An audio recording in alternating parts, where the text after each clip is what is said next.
Guillermo del Toro's Frankenstein isn't just a retelling, it's a radical rebirth.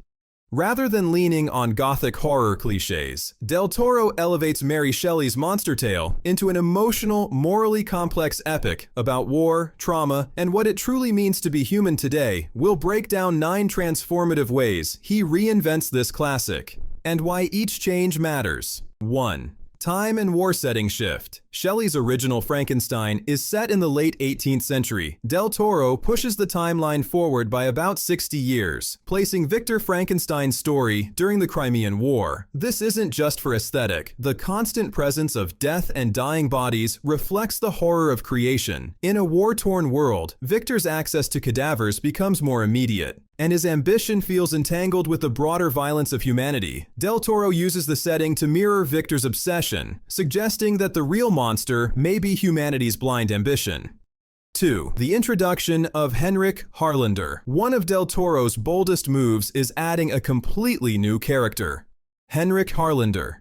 In the film, Harlander is a wealthy arms dealer who funds Victor's work and seeks immortality by asking Victor to transplant his brain into the creature after his death. This character feels deeply modern. He evokes today's tech moguls and war profiteers. Harlander's ambition, power, and moral compromise become a vital counterpoint to Victor's own. Rather than simply a scientist, Victor now has a patron whose motives force us to reckon with the ethics of creation and wealth.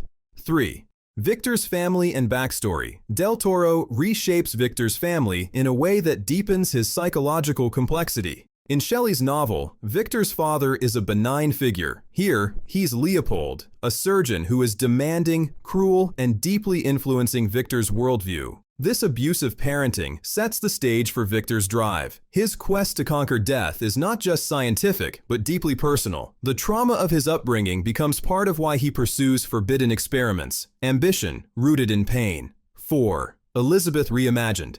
Elizabeth, Victor's beloved in the original, is reshaped in Del Toro's version. Played by Mia Goth, she's not just a passive love interest, she's Harlander's niece, intelligent, outspoken, and morally active. In this reimagining, she resents Victor and even grows to love the creature. Her transformation highlights Del Toro's interest in making his female characters more than scenery. Elizabeth becomes a moral compass, someone who sees the creature beyond his horror and asks hard questions about who deserves empathy.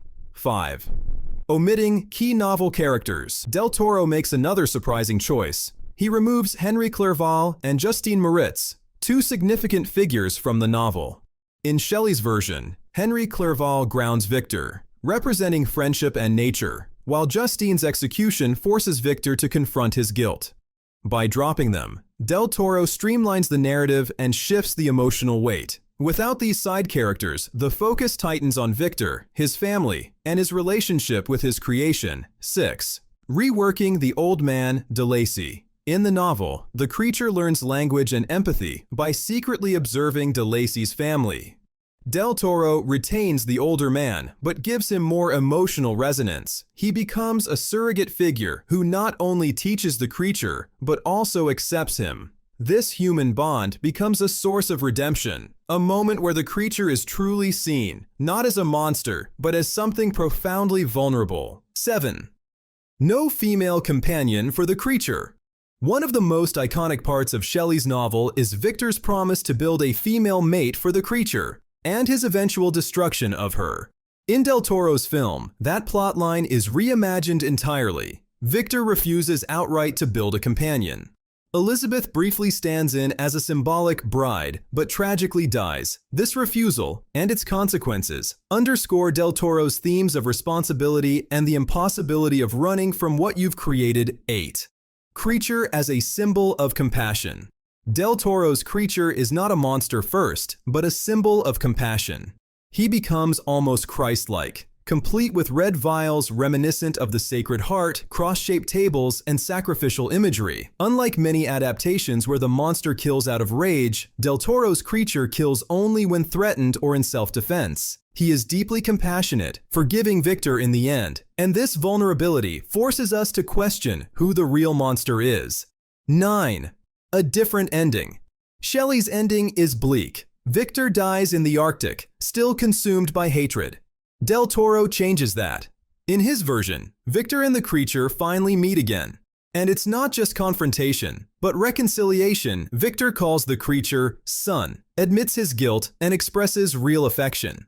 The creature doesn't respond with vengeance. Instead, he embraces the sunlight, symbolizing life, forgiveness, and a fragile hope. It's a powerful emotional payoff that redefines what Frankenstein's legacy might be. These 9 changes aren't just stylistic tweaks, they point to Del Toro's core concerns as a filmmaker: empathy, trauma, creation, and redemption. By shifting the setting, altering character arcs, and reorienting the emotional center, he elevates Frankenstein into a commentary on war, power, and the human condition. For American viewers, Del Toro's Frankenstein resonates in several key ways. First, the themes of war and ambition feel especially relevant. Notions of profit, power, and sacrifice echo through historical and contemporary U.S. contexts. Second, his focus on creators and their creations mirrors modern debates around tech innovation, legacy, and ethical responsibility. Finally, the creature's transformation into a figure of compassion challenges us to rethink how we define otherness.